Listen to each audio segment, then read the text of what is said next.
नमस्कार, आप सभी का स्वागत है मेरी यूट्यूब चैनल में। आज मैं आपको लेकर आई हूँ हिंदी का सेक्शन। ठीक है, तो हिंदी का सेक्शन हम स्टार्ट करते हैं। चलिए, फर्स्ट क्वेश्चन है, व्यंजन संधि के कितने भेद हैं? ठीक है, 2, 4, 3 या इनमें से कोई भी नहीं। तो जो व्यंजन संधि होती है, व्यंजन संधि जो होती है, इसके कोई भी भेद नहीं होते हैं। इसका कोई भेद नहीं होता है, बल्कि इसके 13 जो होते हैं वो नियम होते हैं कि किस प्रकार संधि होगी। ठीक है, कौन से वर्णों में किस प्रकार से संधि होगी, उसके 13 नियम होते हैं।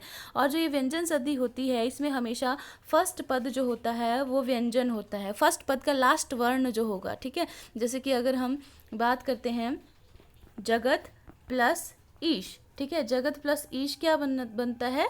जगदीश बनता है। ठीक है, तो इसमें जगत, ठीक है, जगत त, ये लास्ट वर्ण है त, और ये क्या है? व्यंजन है, स्वर नहीं है, ये क्या है? व्यंजन है। हमेशा ही फर्स्ट पद जो होगा उसमें लास्ट वर्ण जो होगा वो व्यंजन होगा, और जो सेकंड पद होगा उसमें व्यंजन भी हो सकता है, स्वर भी हो सकता है। उसका कोई मतलब ऐसा स्पेसिफिक नहीं है कि स्वर ही होगा, वो स्वर भी हो सकता है और व्यंजन भी हो सकता है। ठीक है, तो ये जगत प्लस ईश जो बन रहा है, जगदीश बन रहा है, तो ये क्या है? व्यंजन संधि का एक टाइप है। नेक्स्ट हम बात करते हैं कि उत्तम का विपरीतार्थक शब्द है। उत्तम जो होगा, ठीक है, उसका विपरीतार्थक शब्द क्या होगा? विपरीत शब्द होगा उसका अधम। ठीक है, उत्तम का विपरीत शब्द होगा अधम। नेक्स्ट है, मधुर का भाववाचक है, जो मतलब मधुर है उसका भाववाचक क्या होगा? माधुर्य। ठीक है, माधुर्य। नेक्स्ट है, इनमें से शुद्ध वाक्य कौन सा है? वह दोनों आंख का अंधा है, वे लोग दोनों आंख के अंधे हैं, वह अंधा है, वह आंखों का अंधा है। तो ऑब्वियस है, इसमें जो थर्ड है वह अंधा है, ये शुद्ध वाक्य है। ठीक है, नेक्स्ट हम बात करते हैं मुहावरा। ठीक है ना, मुहावरा है तो कौन सा करेक्ट मुहावरा है? आंख में कांट करना, आंखों में कांटा पड़ना, आंखों का कांटा होना, या आंखों में कांटा करना। ठीक है, तो इसका होगा ऑप्शन 3, आंखों का कांटा होना। नेक्स्ट है, भाववाचक संज्ञा कौन सी है? ठीक है ना, कि मतलब संज्ञा से किसी भाव का बोध हो रहा है। ठीक है ना, तो वो क्या होगा? ना बूढ़ा होगा, ना बुढ़िया, ना बूढ़ा। ठीक है, इसमें क्या होगा? बुढ़ापा। बुढ़ापा से हमें भाव मतलब कुछ मतलब ये व्यक्त कर रहा है ना, भाव व्यक्त कर रहा है बुढ़ापा। ठीक है, मीन्स बूढ़ा होना, बुढ़ापा, तो ये भाववाचक संज्ञा है। आगे है, जो आगे की बात सोचता है, जो आगे की बात सोचता होगा, भविष्य की बात सोचता होगा, उसे क्या करते हैं? या तो वैसे तो दूरदर्शी भी उसको कहा जाता है, ठीक है, पर इन ऑप्शन के अकॉर्डिंग जो होगा वो होगा अग्रशोची। जो आगे की बात सोचता है, अग्रशोची। ठीक है, नेक्स्ट क्वेश्चन है हमारा, अन्न का उपसर्ग शब्द बनता है। अन्न का उपसर्ग शब्द बनता है। अब इसमें ध्यान से देखना है कि इसमें अन्न का उपसर्ग बनता है, मतलब कि जो अन्न है उसके आगे जो लगेगा, अन्न पीछे लगेगा। ठीक है, अन्न नहीं है उपसर्ग। ठीक है, अन्न का उपसर्ग शब्द हमने बनाना है, तो मतलब अन्न जो है वो पीछे लगेगा, उसके आगे जो है वो क्या उपसर्ग लगेगा? तो वो है गमन। ऑप्शन 2 है ना, गमन। गमन लग रहा है ना, इसमें अन्न जो है लास्ट है, गम जो है वो, ठीक है ना, गम प्लस अन्न, ये क्या हुआ? गमन। ठीक है, तो इसमें जो है अन्न का उपसर्ग क्या है? गम। गम जो है वो अन्न का उपसर्ग है। नेक्स्ट आ गया हमारे पास, हिंदी में व्यंजन वर्ण की संख्या कितनी है? हिंदी में जो होते हैं 11 स्वर होते हैं और 33 व्यंजन होते हैं। ठीक है, तो इसमें 3 ऑप्शन जो है वो करेक्ट है। नेक्स्ट है, ए क्या है? ए जो है वो क्या है? हमें पता है ये क्या है? स्वर है। 11 स्वरों में ये भी आता है। नेक्स्ट है, देवार्चन की संधि बताएं। देवार्चन की संधि होती है देव प्लस अर्चन। इसमें कौन सी संधि है? अ प्लस अ जो है वो आ बना रहा है। ठीक है ना, देव में भी अ है, अर्चन में भी अ है, और अ प्लस अ मिलकर क्या बना रहे हैं? आ बना रहे हैं। और ये किसका टाइप है? ये है दीर्घ संधि का प्रकार है ये। ठीक है, दीर्घ संधि का मतलब दीर्घ संधि है ये। नेक्स्ट है, कविता सो रही है। ठीक है, ये इसमें कौन सी संज्ञा है? कविता सो रही है में, इसमें हमारे पास जो है वो व्यक्तिवाचक संज्ञा है। ठीक है, इसमें सो रही है, सोना कोई मतलब भाव नहीं होता है। ठीक है ना, सो रही है, कविता सो रही है, इसमें कविता सो रही है दैट इज व्यक्तिवाचक। ठीक है, जातिवाचक तो नहीं है, भाववाचक भी नहीं है ये क्या है? ये है व्यक्तिवाचक संज्ञा। ठीक है, नेक्स्ट है, इनमें विशेषण कौन सा है? दैनिक, देव, दान या देवी। तो इसमें दैनिक जो है, रोजाना, दैनिक जो है वो विशेषण है। नेक्स्ट है, अकाल पड़ गया, ये क्या है? अकाल पड़ गया तो ऑब्वियस ये क्या है? वाक्य है। ठीक है, अकाल पड़ गया क्या है? वाक्य है। नेक्स्ट है, इनमें से क्रिया कौन सी है? ठीक है, इसमें हमने क्रिया देखनी है, पुस्तक, देवता, देना या टेबल। तो ऑब्वियस है देना जो है वो क्या है? क्रिया है, कि हम किसी को कुछ दे रहे हैं, दैट इज क्रिया।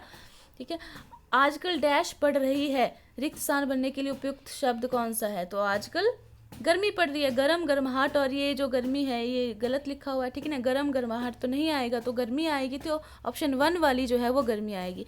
नेक्स्ट है री का उच्चारण स्थान में से कौन सा है? री, जैसे हम बोले री, तो हमारा जो टंग है वो क्या टच कर रही है, ठीक है, री री, तो क्या टच कर रही है, कौन सा पार्ट जो है वो टच कर रही है? ये जो होगा वो कंठ तालव्य स्थान होगा। नेक्स्ट है पा से प्रत्यय बनता है, प्रा से क्या प्रत्यय बनता है? पा से प्रत्यय बनता है। अब ये भी उसी तरह से ट्रिकी है थोड़ा सा कि पा से प्रत्यय बनता है, मतलब कि पा जो है वो आगे लगाएंगे तो पीछे जो होगा उसको प्रत्यय बोलेंगे, क्योंकि पा से प्रत्यय बनता है। तो कौन सा प्रत्यय इसमें लग रहा है? तो पा से, देखो यहाँ लड़कपना, बचपना, अपना, अपनापा, ठीक है, तो यहाँ पे क्या होगा? पागलपना होगा, ठीक है, पागलपना, पा आगे लग रहा है, गलपना जो है वो क्या है? इसका प्रत्यय है, पागलपना जो है इसका आंसर आएगा। इनमें से क्रिया विशेषण है, ठीक है, नेक्स्ट क्वेश्चन है, इनमें से क्रिया विशेषण है, क्रिया विशेषण कौन सा है? क्रिया विशेषण मतलब क्रिया जो हो रही है उसकी जो विशेषता प्रकट कर रहा है उसको क्रिया विशेषण कहते हैं। तो मैं, धीरे धीरे, वह, या से, तो इसमें क्या होगा? धीरे धीरे, धीरे धीरे क्रिया की विशेषता है ना, कि क्रिया जो है धीरे धीरे, कोई काम धीरे धीरे हो रहा है ना, तो वो क्या है? उसकी क्रिया की विशेषता है, ठीक है, तो इसमें धीरे धीरे जो है वो क्रिया विशेषण है। नेक्स्ट है वी प्लस आपक की संधि है, वी प्लस आपक, तो इसमें ई है और आ है, साउंड है, तो ये क्या बन जाएगा? यह बन जाएगा और वो आधा हो जाएगा, ठीक है ना। तो मैंने लास्ट वीडियो में भी आपको इस तरह का क्वेश्चन जो था वो बताया था, तो इसमें क्या आएगा? व्यापक, वी प्लस आपक क्या होगा? व्यापक। नेक्स्ट है जो कभी नहीं मरता का इनमें कौन सा शब्द है? जो कभी नहीं मरता वो कौन सा होता है? वो अमर होता है, जो कभी नहीं मरता, ठीक है। नेक्स्ट है आग लगते झोंपड़े से जो निकले सो लाभ, कहावत का इनमें से कौन सा अर्थ है? आते जाते जो बचे सो लाभ, या जाते जाते जो बच जाए वही बड़ा लाभ है, या सब तरह से हानि, या सब जगह से अधिक लाभ? तो आग लगते झोपड़े से जो निकले सो लाभ, जैसे हम बोलते हैं ना कि भागते चोर की लंगोट ही सही है ना, कि भागते चोर की लंगोट मिल गई, वो भी ठीक है।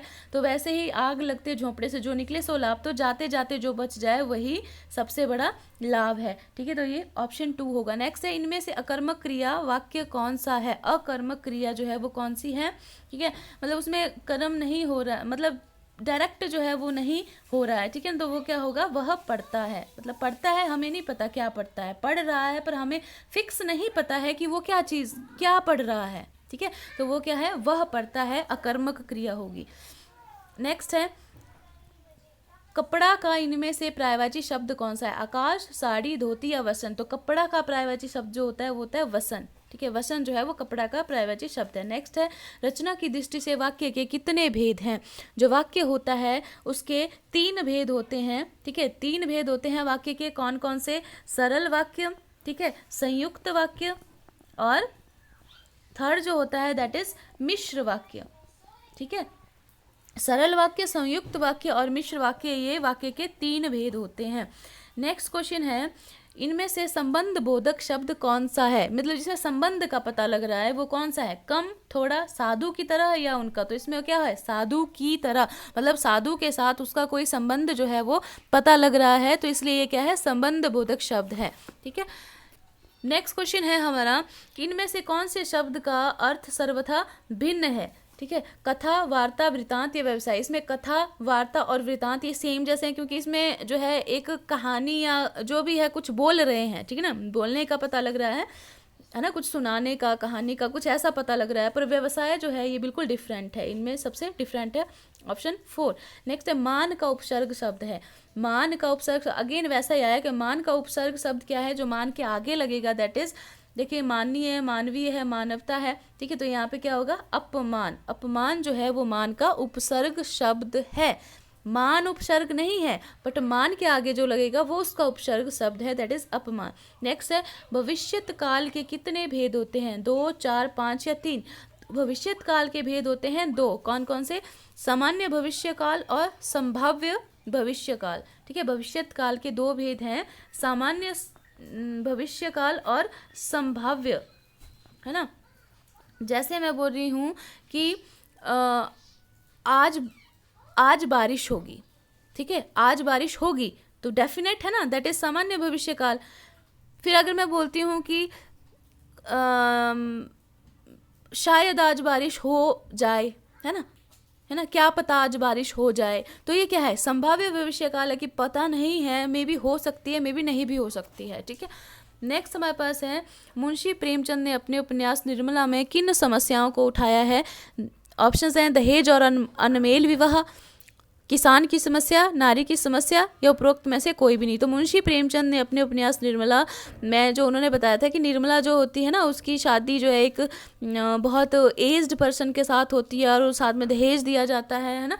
तो ये क्या है, ऑप्शन 1 जो है दहेज और अनमेल विवाह वाली जो समस्या है उसको मुंशी प्रेमचंद ने अपने उपन्यास निर्मला में उठाया है, ठीक है। तो फ्रेंड्स ये थे कुछ क्वेश्चंस हिंदी से रिलेटेड। तो आई होप कि आपको वीडियो पसंद आया होगा, तो प्लीज़ इसे लाइक करें, शेयर करें और मेरे चैनल को सब्सक्राइब करें। Thanks for watching.